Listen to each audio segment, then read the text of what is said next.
What's up, guys? Every NFL team has its own unique history. Some of it is bright, and some of it is dark.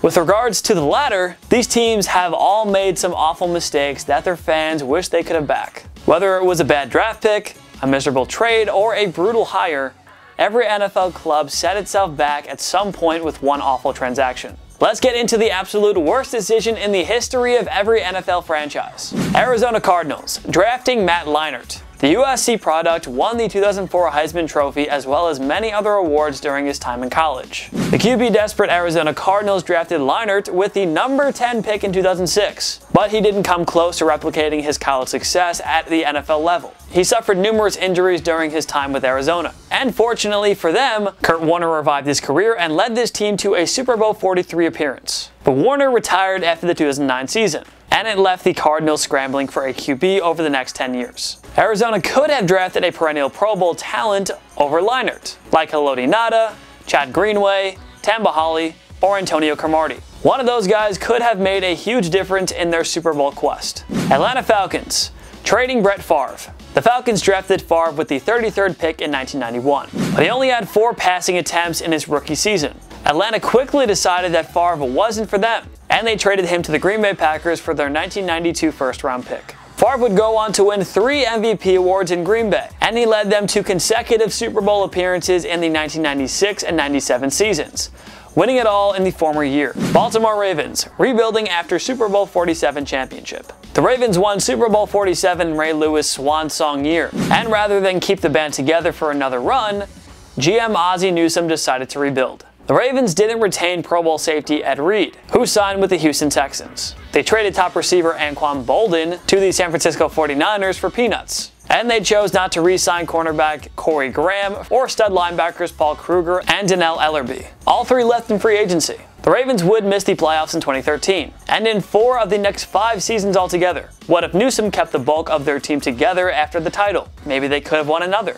Buffalo Bills, drafting Tom Cossino number 1 overall. The Buffalo Bills earned the first overall selection in 1979 from the San Francisco 49ers as part of the O.J. Simpson trade. Buffalo used the pick on Ohio State linebacker Tom Cossino, but instead he went to the CFL for the sake of earning more money. He was a star in the CFL and eventually came back to the NFL, making stops in San Francisco and Cleveland. Buffalo never got a single game out of him, and they passed on the likes of Phil Simms, Otis Anderson, Kellen Winslow, and Dan Hampton. Carolina Panthers, cutting Steve Smith Sr. Smith is arguably the greatest Carolina Panther of all time. He earned 5 Pro Bowl selections and led Carolina to a Super Bowl 38 appearance, as well as the 2005 NFC Championship game. Despite helping Carolina win the NFC South in 2013, Smith was released by the Panthers after the season, and he signed with the Baltimore Ravens. Smith showed he still had it by recording another 1,000-yard season in 2014, and he performed well again in 2016. The Panthers' offense struggled without Smith in 2014. A year later, Cam Newton won MVP honors and guided Carolina to 15 wins plus a Super Bowl 50 appearance. But they lost to the Denver Broncos. What if Newton had Smith for that game? Maybe he could have been the difference. No clue why they released a player who was still extremely effective. But anyway, whatever. Chicago Bears, trading Bobby Lane. The Hall of Fame quarterback joined the Chicago Bears in 1948, but the Bears never gave Lane much of a chance, which led to his trade request. After just 1 year in Chicago, he was traded to the New York Bulldogs, who also gave up on Lane after 1 year. Lane finally found his home with Detroit, and led the Lions to the NFL Championship in 1952, 53, and 57. He was a 6-time Pro Bowler and was named to the 1950s All-Decade Team. Cincinnati Bengals, drafting Kajana Carter first overall. The Bengals took Penn State running back Kajana Carter with the first overall pick in 1995. He was the Heisman Trophy runner-up and looked primed for a special career in the NFL. But unfortunately, injuries completely derailed his career. Carter missed his entire rookie year due to a knee injury, and he only suited up for a total of 4 games over the 1998 and 1999 seasons. Carter lasted just 4 seasons with the Bengals and totaled 747 yards and 16 touchdowns. Not enough production for a first overall pick, that's for sure. Cleveland Browns,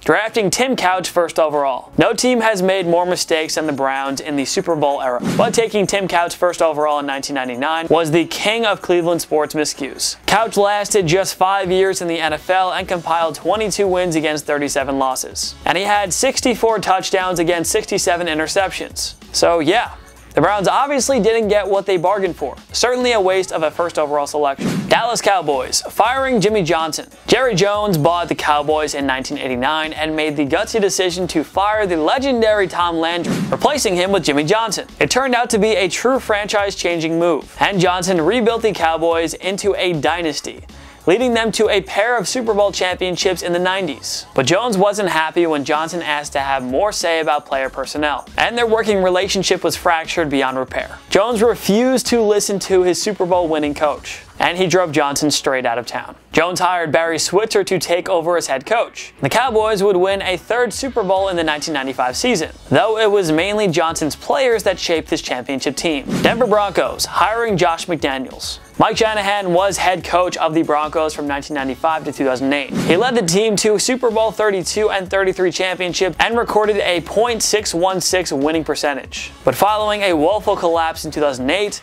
the Broncos fired Shanahan and hired Patriots offensive coordinator Josh McDaniels to take over. The Broncos started out 6-0 under McDaniels in 2009, only to drop 8 of their final 10 games, including their final 4 contests, missing the playoffs entirely. McDaniels was fired during the 2010 season following a miserable 3-9 start. Firing Shanahan and hiring McDaniels led to quite the coaching carousel in Denver. John Fox would take over for McDaniels and stay there for 4 years. Then Gary Kubiak came aboard for 2 years before health issues forced him to retire. Then Vance Joseph took over for 2 years before getting fired. Then Vic Fangio was hired in 2019. Detroit Lions, hiring Matt Millen as GM. The Lions hired Matt Millen as their GM in 2001. Even though he admitted to late owner William Ford that he wasn't qualified. Well, Millen turned out to be quite right. He made numerous draft mistakes, including taking Joey Harrington 3rd overall in 2002, as well as Charles Rogers 2nd overall in 2003 and Mike Williams 10th overall in 2005. The Lions never made the playoffs in the Millen era, and they managed to go 0-16 in the 2008 season. The Lions' record under Millen tenure,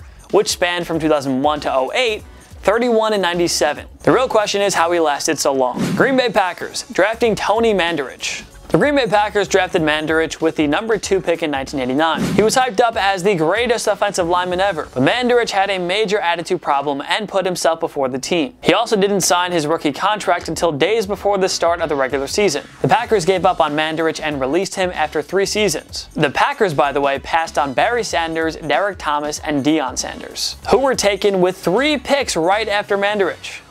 Ouch.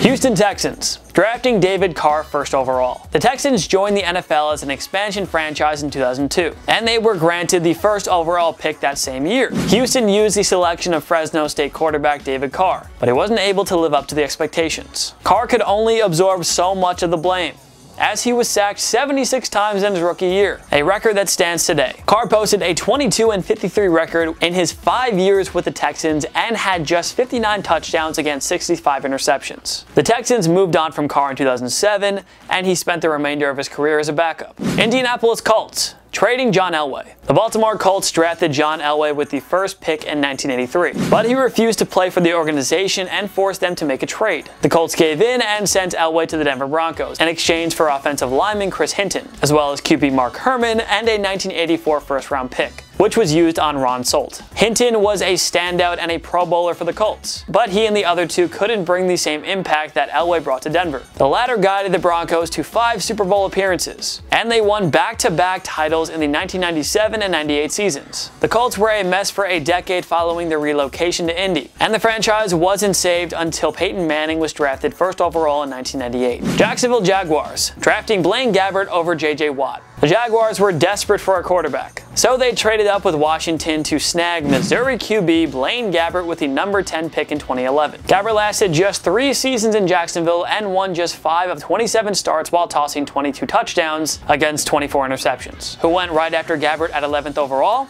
Some guy named J.J. Watt. Ever hear of him? Kansas City Chiefs, drafting Todd Blackledge. The 83 draft class may be the best ever for quarterbacks. The Broncos took Elway 1st overall, and 2 more future Hall of Famers followed. Todd Blackledge, whom the Chiefs took 7th overall, was not one of them. By taking him, the Chiefs passed on Jim Kelly and Dan Marino, 2 Hall of Famers who also played in Super Bowls. Blackledge spent 5 seasons in Kansas City but only suited up for 40 games, and he had a total of 26 touchdowns against 32 interceptions with the Chiefs. Obviously not as good as Marino and Kelly. Los Angeles Chargers, drafting Ryan Leaf. The Chargers moved up via trade with the Arizona Cardinals to take Leaf with the number 2 pick in 1998, right behind Peyton Manning. Like the Sheriff, Leaf was considered a can't-miss prospect who would change the landscape of the NFL, but injuries and a major attitude problem, including a hot temper and pure selfishness, led to a disappointing career for Leaf. He lasted just 2 seasons in San Diego, winning just 4 of 18 starts, while tossing 13 touchdowns against 33 interceptions. He was out of the NFL after the 2001 season. Los Angeles Rams, replacing Jerome Bettis with Lawrence Phillips. The Rams had a young and dynamic running back in Jerome Bettis, who had a pair of 1,000-yard seasons on his resume, but the Rams were set on Nebraska running back Lawrence Phillips ahead of the 1996 draft, so they sent Bettis to the Pittsburgh Steelers. Phillips had plenty of well-documented problems off the field, and he was a disaster to deal with on the field.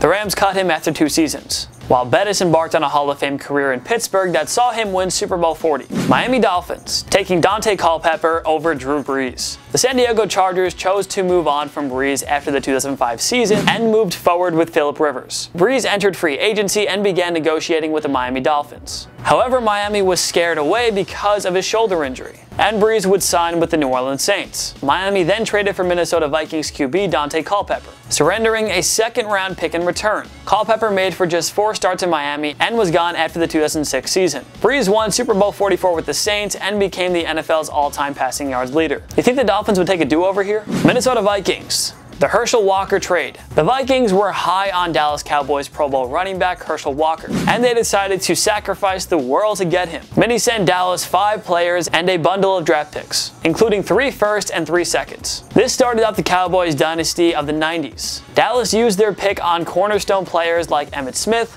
Russell Maryland, and Darren Woodson. The Walker trade produced 3 Super Bowls in Dallas, and the Vikings would simply regret this trade. Walker wasn't horrible by any means, but he didn't exactly start up a dynasty in Minnesota. New England Patriots, missing out on Jerry Rice. 49ers head coach Bill Walsh wanted Jerry Rice, but the Dallas Cowboys also reportedly had their eyes on him. Dallas picked 17th, so Walsh swung a deal with the Patriots to move up and snag the 16th spot so he could get Rice, who only went on to become the greatest wide receiver of all time. The Pats used 2 picks they obtained from San Fran on Trevor Maddich and Ben Thomas, neither of whom became stars. Rice became the final piece San Fran needed to form a dynasty, leading them to 3 Super Bowls. New Orleans Saints, Ricky Williams trade. Ahead of the 1999 draft, Saints head coach Mike Ditka had his eyes on Texas running back Ricky Williams. The Saints gave up their 1999 draft pick plus their 2001st and 3rd round picks to the Washington Redskins, receiving the number 5 pick in return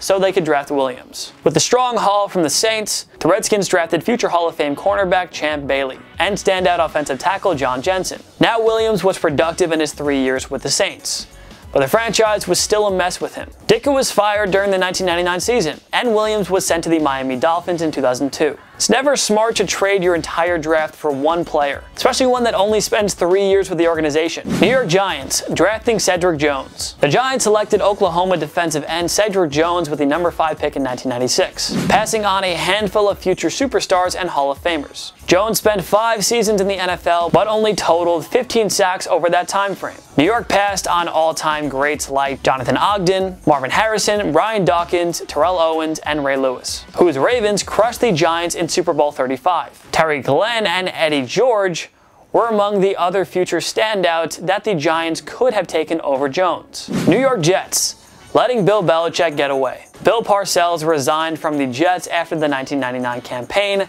and set up a plan for longtime friend Bill Belichick to take over for him. The Jets hired Belichick alright, but he held a press conference and announced his resignation 1 day later. Belichick was then hired to take over as head coach of the Patriots in 2000, and owner Robert Kraft gave him player personnel control as well. The Jets got a 1st round pick in exchange for surrendering Belichick. But the guy won 6 Super Bowls in Foxborough. What have the Jets done in the last 20 years? Oakland Raiders, drafting Jamarcus Russell 1st overall. The Raiders took Russell 1st overall in 2007.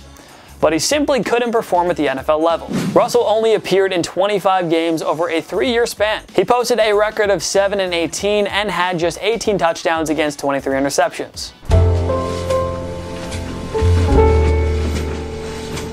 The Raiders moved on from Russell after the 2009 campaign, and his comeback attempts in 2013 and 16 were all for nothing. Oakland, by the way, passed on perennial Pro Bowlers and future Hall of Famers like Calvin Johnson, Joe Thomas, Darrelle Revis, Adrian Peterson, Patrick Willis, and Marshawn Lynch. Big yikes. Philadelphia Eagles. 2011 offseason spending spree. Michael Vick revived his career and led the Eagles to an NFC East Division title in 2010. So the front office decided to build around him and go all in during the 2011 offseason. They signed elite cornerback Nnamdi Asomugha to a 5-year, $60 million deal. Veteran pass rusher Cullen Jenkins earned a 5-year, $25 million contract. Pro Bowl pass rush Jason Babin received a similar 5-year deal worth $28 million. Philly also added Vince Young to back up Vick. Young infamously proclaimed the Eagles as the Dream Team. Well, the Dream Team finished with a mere 8-8 record. That may not seem horrible, but they had to win their final 4 games just to salvage a .500 season. Pittsburgh Steelers, cutting Johnny Unitas. The future Hall of Fame quarterback was a stud at Louisville, and the Pittsburgh Steelers selected him in the 9th round in the 1955 draft. Unitas didn't last long in the Steel City, as he was released shortly after being drafted. The Baltimore Colts signed Unitas in 1956. Unitas was the best quarterback of his era, leading the Colts to 3 NFL championships and 1 Super Bowl title. Unitas was a 10-time Pro Bowler and won 3 MVP awards, completely revolutionizing the quarterback position. San Francisco 49ers, trading Charles Haley to Dallas. Haley was a stud pass rusher for the 49ers and helped them win 2 Super Bowls. But head coach George Seifert and the players grew tired of Haley's attitude and sent him to the Dallas Cowboys in 1992.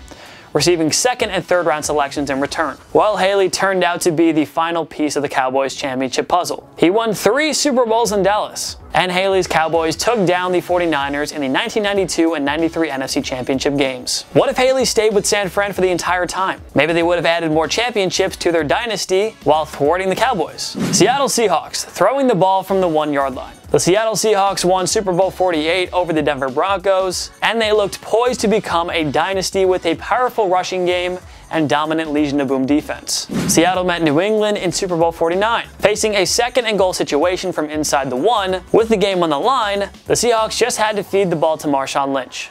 But they didn't. Instead, Pete Carroll told Russell Wilson to throw a slant, and it was picked off at the goal line by Malcolm Butler. And you know the rest. The Patriots continue their dynasty. The Seahawks core would break up over time, and they never became the dynasty that many had expected. Things would have been oh so different if they had just fed the ball to Lynch. Tampa Bay Buccaneers, trading Steve Young. The Bucs drafted Young with the 1st selection in the 1984 supplemental draft, but they never gave him a chance. Young lost 16 of 19 starts over his 2 seasons in Tampa Bay, and they wound up sending him to the 49ers for a 2nd and 4th round picks. Tampa would draft Vinny Testaverde with the 1st overall pick in 1987, but he didn't live up to expectations. As for Young, he wound up becoming Joe Montana's successor and kept the dynasty going in San Fran, leading the team to a Super Bowl 29 championship. Young won 2 MVP awards and is enshrined in the Pro Football Hall of Fame. Tennessee Titans, trading Steve Largent. This move took place when the Titans franchise was based in Houston. The Oilers selected the Tulsa wideout in the 4th round in the 1976 draft, but they didn't like how he performed in the preseason. He was traded to the Seahawks for nothing more than a 1977 8th round draft choice. He embarked on a Hall of Fame career that saw him earn 7 Pro Bowl selections. He led the league in receiving yards twice. He finished his career with 819 receptions for 13,089 yards and 100 touchdowns. Washington Redskins, signing Albert Haynesworth. After earning consecutive Pro Bowl and first-team All-Pro selections, defensive tackle Albert Haynesworth left Tennessee to sign a 7-year, $100 million contract with Washington. Well, the Haynesworth experiment in DC was a mess from the get-go. He was out of shape, failed tests, clashed with coaches, and openly criticized Washington's defensive schemes. He was suspended by the team in 2010 and traded to the New England Patriots in 2011. But even Bill Belichick couldn't save his career. The Pats released Haynesworth mid-season after he confronted a coach on the sidelines. What do you think is the worst decision in the history of your favorite team? Join me in the comment section below. Make sure to follow myself and TPS on social media. We post great content all the time. Subscribe to my YouTube channel. I post videos all the time as well. And if you want more of me, you should go there. Subscribe to TPS because we post videos all the time. New sports content all the time. If you like this video, give it a like. It takes 1 click right down there. Of course, thank you so much for watching. I'm Jason Biondo. I'll see you next time. On my knee.